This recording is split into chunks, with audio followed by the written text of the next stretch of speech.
feel like you are, 2 weeks out from kind of settling on your first 11, your second 11? Yeah, I think we're inching closer to that.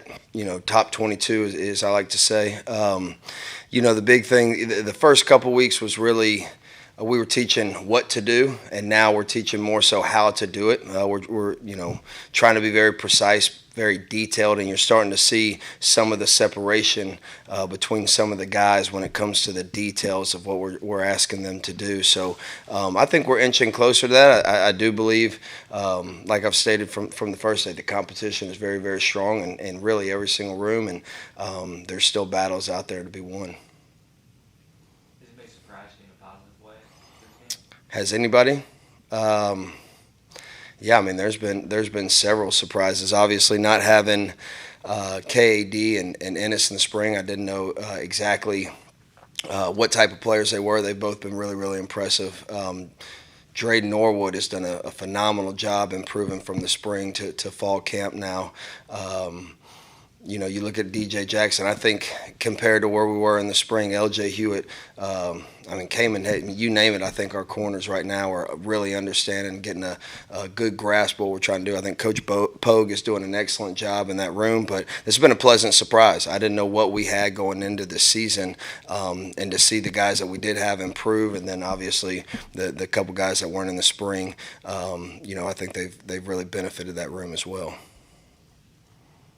Blake, when you have two veteran defensive ends like Jeff Cope and Wire, who played a lot in this league, is it kind of a luxury to have? And what do you see out of both of those guys? What can they be this year for you? Yeah, I think the thing that obviously it's a huge luxury, yeah, and then when you talk about the depth behind them, I think by far that's our deepest room. When you talk about, I mean, there's six guys legitimately that you don't feel nervous about putting into a game. The thing that I've seen out of those two in particular is developing their game where you know. Um, Isaiah McGuire, for instance, was both of them are very powerful young men. Now seeing their counter moves, watching their development from their hands, it's been impressive. And then from a leadership standpoint, I think both those guys have earned the respect of the locker room, the way they've worked as many games as they've played. So it's definitely a benefit having them without a doubt. I know we came into camp thinking Jamarian Wayne was going to play receiver, and he's over with you. What safety spot do you have him playing, and how have those first couple weeks gone? Yeah, so I have him at the free safety spot. God, man, he flashes. He's an impressive young man. He's fun to coach. Yes, sir, no, sir. He's always smiling. But gosh, I mean, he has been impressive. He flashes, like I said, his physicality. He's still learning the scheme, and he's done a great job. And like I said, the first couple weeks is what we do, and now how to do it. You can see him the last 3 days really starting to get more comfortable and picking it up. But he's got a very, very bright future here. Is it realistic making that move kind of late that he could see the field this year? Oh, absolutely. I think it's a credit to the work that he's put in, and you know, you watch him move around. There's no doubt he's going to be able to help us this year. Coach, kind of talking a lot about the defensive line depth. How does that, having that luxury, how does that assist, the rest of the defense, especially kind of the secondary with having a pass rush like that? Yeah, there's no better coverage than a pass rush, so strength in numbers, in today's game, there's a lot of snaps to be played. A lot of teams want a tempo. Having the ability to be able to roll in, you're looking at 2-3 deep at all four positions across the board.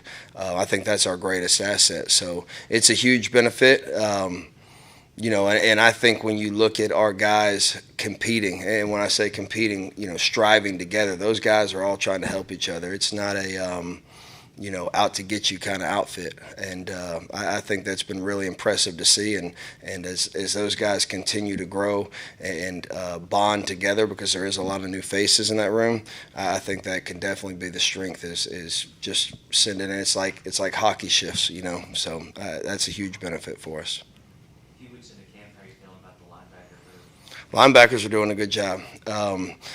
I want to see more consistency out of some of the younger guys, and they got a lot on their plate.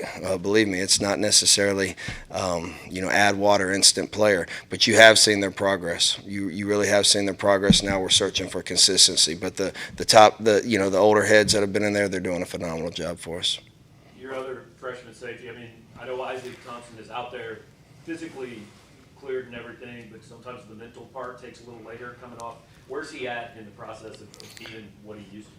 He's smart, man. He's one of the smartest young guys I've been around. Now, the speed of the game and everything he's having to catch up to, but in a classroom setting and understanding, he's really, really smart. He's picking it up really quickly. But like you said, hadn't been out in the field in a while, so just getting used to the speed of the college game. He's still adjusting to that, but he's doing a fine job. And I guess as far as the mental part, I mean, overcoming, going out there and not thinking about your knee or about your injury. I mean, do you think he's fully past that? I do. I think early on, the first couple of days, you could see the uncertainty. But now, I haven't noticed it at all. I haven't noticed it at all with him. So he's doing a good job. Speaking a bit more of that experienced linebackers, Tyron Hopper was out there on Sunday with a no contact jersey, but it looked like he was kind of ignoring that at times. Where is he at this stage in camp, and what kind of player, I guess, does that make him? Yeah, I think the green jersey was probably more of a precautionary deal on our part, but no, he's done phenomenal. He's got a skill set that's really, I mean, he's really, really talented. He's continued to pick up the scheme. Like I said, all guys we have are a work in progress, but I'm very pleased with where he's at. He's a difference maker. So, we just got to keep working with him, keep getting him dialed in, and let his skill set kind of take over. I think Eli said next week is when you really begin to focus on Lob Tech. But in the back of your mind, are you starting to think about things, or are you still just focused on your guys? Yeah, right now we're just focused on our guys over the summer. We kind of build a scouting report, and we'll go back to that when it's time. I just think it's too important right now for our growth as a defense I feel like I'd be cheating what we can become if I jump ahead. So that's kind of what we do in the summer. Kind of put that on the back burner until we get to that week, and then pull it back out and rehash kind of maybe if we thought it was a good idea or not, and also just from a personnel standpoint, like I said, so many new faces. Maybe what we thought we were in the summer might not be who we are today. So. Just from like a conceptual standpoint, when you're entering a week like this, moving more towards sort of the details than the overarching side of the game, what does that look like? Does it differ between more senior players and younger players? Does it differ between player to player? Not necessarily player to player. What we've really done is those first couple of weeks, man, we piled on the install. We put everything on their plate early, and we're repping it all at the same time, really, until we got to the last scrimmage.